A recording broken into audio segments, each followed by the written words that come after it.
اعوذ باللہ من الشیطان الرجیم، بسم اللہ الرحمن الرحیم۔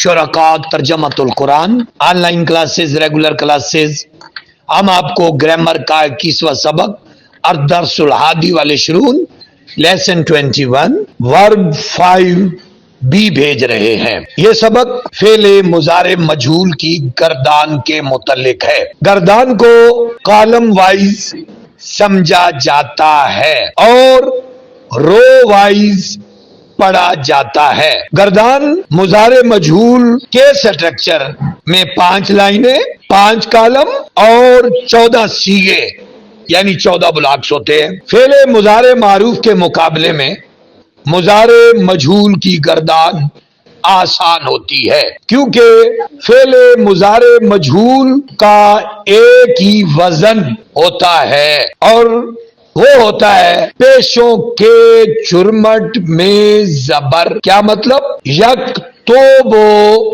مضارع معروف، اور اس کے مقابلے میں اگر آپ لکھیں یک تابو مضارع مجہول، آپ اس پہ غور کریں، علامت مضارع پر پیش اور آخری کلمہ لام کلمہ پر پیش اور اس سے پہلے آئین کلمہ پر زبر، یعنی پیشوں کے جرمن میں زبر، اور یہ ثلاثی مجرد کے ابواب میں اور ثلاثی مزید بھی کے ابواب میں یہی طریقہ کار استعمال ہوتا ہے۔ اور یکتب مضارع مجہول غیر مذکر غیب کا پہلا صیغہ ہے۔ اب یہاں سے فعل مضارع مجہول کی گردان کا آغاز ہوتا ہے اور اس کو آسانی کے ساتھ ہم پڑھ سکتے ہیں اور یاد بھی کر سکتے ہیں۔ یکتبو، یکتبانے، یکتبونا، ایک ایک رو وائز پڑھیں گے 3 صیغوں کو۔ تکتبو، تکتبانے، یکتبنا، تکتبو، تکتبانے،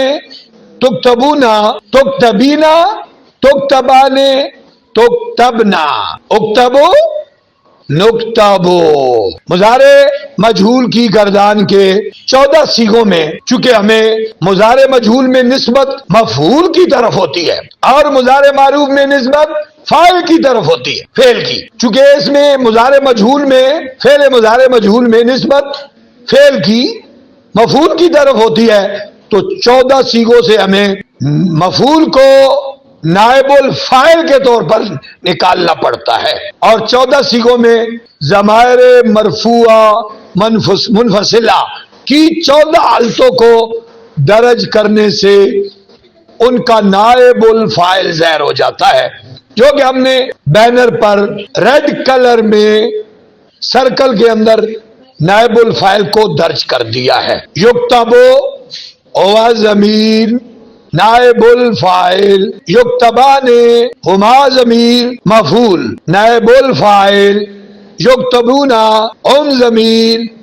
مفعول بطور نائب الفاعل، اور آخر میں اکتبو انا ضمیر مفعول نائب الفاعل، اور نکتبو میں نحنو ضمیر مفعول نائب الفاعل۔ اس طرح فعل مضارع مجہول کا ترجمہ کرنے کے لیے علامت مضارع الف، تا، یا، نون حروف عطین کا لحاظ رکھنا ضروری ہے۔ یا کا ترجمہ وہ کے ساتھ، تا کا ترجمہ تم کے ساتھ، الف کا ترجمہ میں کے ساتھ، اور نون کا ترجمہ ہم کے ساتھ کریں گے۔ جیسے یکتبو وہ لکھا جاتا ہے، یکتبانے وہ 2 لکھے جاتے ہیں، یکتبونا وہ سب لکھے جاتے ہیں، تکتبو وہ لکھی جاتی ہے، تکتبانے وہ 2 لکھی جاتی ہیں، یکتبنا وہ سب لکھی جاتی ہے، تکتبو تو لکھا جاتا ہے، تکتبانے تم 2 لکھے جاتے ہو، تکتبونا تم سب لکھے جاتے ہو، تکتبینا تو لکھی جاتی ہے، تکتبانے تم 2 لکھی جاتی ہو، تکتبنا تم سب لکھی جاتی ہو، اکتبو میں لکھا جاتا ہوں، نکتبو ہم لکھے جاتے ہیں۔ اسی طرح مضارع مجہول کے شروع میں حروف عطین سے پہچان ہوتی ہے اور آخر میں 3 لحاظ سے پہچان ہوتی ہے۔ نمبر 1 پر مرفوع صیغے یعنی پیش والے، وہ کون سے ہوتے ہیں؟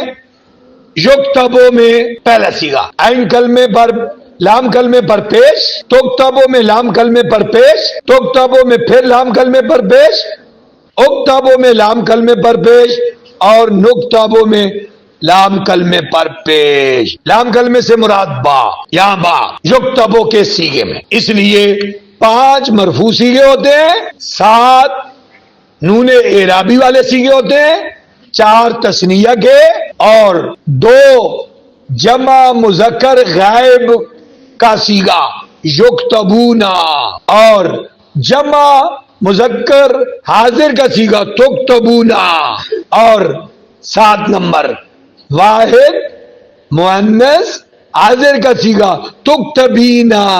یہ 7 صیغے نون اعرابی والے ہوتے ہیں، یعنی آگے جا کے ان کا استعمال آئے گا اور یہ گر جائیں گے۔